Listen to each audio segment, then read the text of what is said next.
Just south of Alberta, wingshooters can find the big sky country of Montana, and the bountiful upland game there earns it the rank of number 5. I've hunted in Montana 15 or 16 times. It's great. Good country for dogs, great country if you like to walk and just see spectacular scenery. Hungarian partridge, sharp-tailed grouse, and pheasants. Nothing's better than that.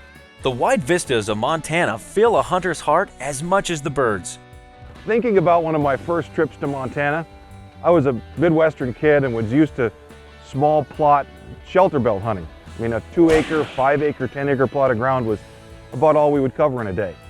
But then I got out to Montana, we put the dogs down, and I asked my host, how far will we go until we reach a gate or a fence? He said, see those purple mountains over there? We could go that far if we wanted to, but we'd have a long walk back to the truck. Not mountains, not real high altitude, but rolling hills, and you got to be in pretty good shape if you want to close the deal on a sharp-tailed grouse hunt. Wing shooting in Montana is the epitome of walk-up hunting and takes a good pair of boots and legs. And there's a book out there by William Harden Foster called Grouse Shooting in New England, and he says a guy kills grouse with his legs. Well, it's never truer than hunting birds in western Montana, which is where we went for sharptails. And we walked and walked and walked, and we flushed covey after covey after covey. But we must have logged 8 to 10 miles in one day. So again, you kill those birds with your legs as much as with your shotgun. You better be in pretty good shape. But if you can make it up over those hills, the birds are there, you do your part, they'll do their part. There's the old saying that the South shall rise again. But when it comes to hunting the bobwhite quail in the Peachtree state of Georgia, the South never went away. Got to go do bobwhite in the Southeast, and Georgia being the mecca of all places. It's great pageantry, great tradition, and great shooting. In Georgia, they think of the bobwhite as Gentleman Bob and treat him with due respect. The thing about quail hunting in Georgia is that I'm not really so sure that it's all about killing quail. I really think it's more about all the stuff that goes along with quail hunting, from dogs to horses to tack to vehicles. It's like they put a little parade on every day in the quail's honor. But it's really to celebrate this genteel quality of life in the South. You know, the true gentleman's bird is the bobwhite quail down in the South. I mean, that's where it all started. That's where our wing shooting traditions there and in New England really got going. New England rough grouse, the quail down south.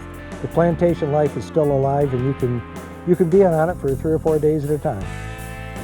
This is a tradition and a hunting legacy that goes back over 100 years. And thank goodness, it's still here and it's growing. Hunting bobwhites is just nothing else like it. The bobwhite is a covey bird. A lot of the coveys might be 20, 25 birds. They hold well for pointing dogs. They fly great. It's challenging shooting. And I just love the dog work when hunting quail. For the aristocratic landowner of the Old South, the bobwhite quail was to him what the red grouse was to the English nobleman, as much tradition as game. The southern Georgia location is a great location for quail hunting, hospitality, food, dog work, and good company. So we encourage everybody to come down here. Number 3 on the list of outdoors 10 best wing shooting destinations is South Dakota, the Mecca, the Shangri-La, the El Dorado of ring-necked pheasant hunting. The pheasant's been so successful in South Dakota, it's hard to believe it's not a native, but an immigrant from China. It's technically the Chinese ring-neck pheasant. Can you imagine a time when they weren't part of the landscape in the Midwest? Because I can't. God bless South Dakota. They have taken this immigrant, transplanted bird and made it their own.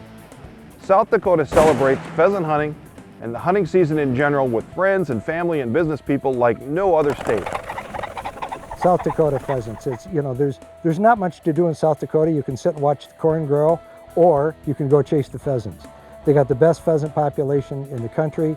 It's a major cash crop for them. 100,000 people come from all over the country and all over the world to hunt them every year. Rockets' red glare, bombs bursting in air. Might be a good way to describe pheasants flushing.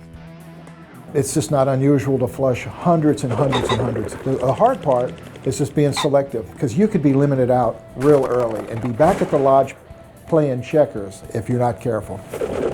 Oh my God, South Dakota pheasants. That's where you go see fields and have 300 birds flush in front of you at one time, these mega flushes as they call it. Rooster, rooster! Nice! As far as going to South Dakota goes, pick a lodge, pick an outfitter, go when you can. You'll have great hunting, it's a great time. You'll roll into these small towns and every diner has a sign that says, "Welcome Pheasant Hunters." You'll just be happy to be there. But if you had to pick one state to hunt for pheasants, for me, it would be South Dakota. We've worked our way up to the second to last, but not least, top 10 wing shooting destination in the best bird hunting country in the world, Argentina, home to fabulous waterfowling.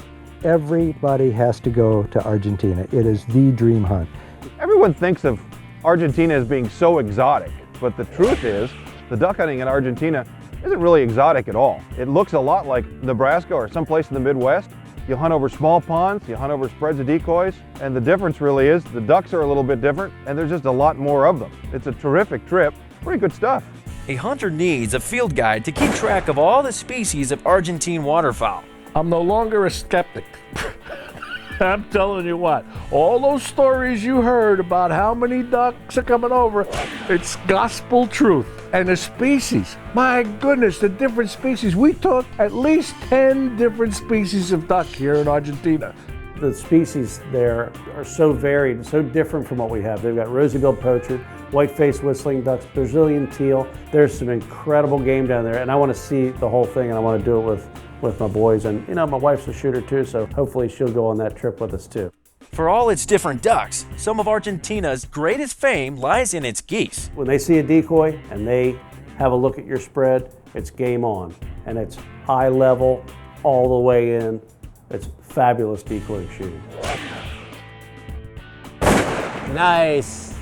That's a Drake Rosiebill right there. Anyone who likes to shoot birds should eventually go to Argentina. And if you're a duck hunter, you definitely need to go to Argentina. Doves and pigeons were once so numerous in Argentina, farmers considered them a plague and looked for any way to control them. The best way they found was hunting, and ironically, that means more birds today than ever before. You see the smile on my face? That's because I'm in Argentina for the first time, and I'm telling you what, whoo-wee, just paradise. If you're a serious wing shooter, this is a must-hunt country. And what hunters find in Argentina is warmth and hospitality, and birds beyond all possible belief. Well, I don't think anything can compare here, and when you go back and you talk to people back in the States, it's really hard to even explain to people that haven't been down here the difference in just the amount of birds. And you know, you probably can shoot more in your first 10 or 15 minutes out here on a lot of these mornings than you might in a whole half day or whole day back in the States. The American hunters, they always be surprised when shoot here. They never imagine how many doves we have here. If you've been around shotguns and shotgun shooting for any length of time, you know undoubtedly that Cordoba, Argentina is where the big dove shoots happen. There's millions and millions of doves. Some say 50 million doves every day, give or take a million. But you can shoot as much or as little as you want. The lodging is great. It's just a fantastic trip.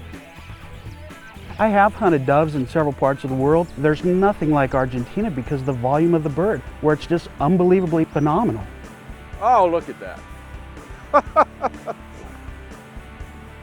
The hardest thing about dove shooting in Cordoba is just learning to pace yourself. I remember taking a neighbor of mine down for his first trip, and on the first afternoon, I walked off to see how he was doing, and this guy was bathed in sweat, ankle deep in empty shotgun shells, and was shooting everything that he possibly could. And I said, hey, you know, you might want to pace yourself. We're going to be here for 3 days. And he looked at me with big eyes and said, you know, I'm not sure it'll be this good tomorrow. And I said, you know, it's been this good since 1984. I'm pretty sure it's going to be this good again tomorrow.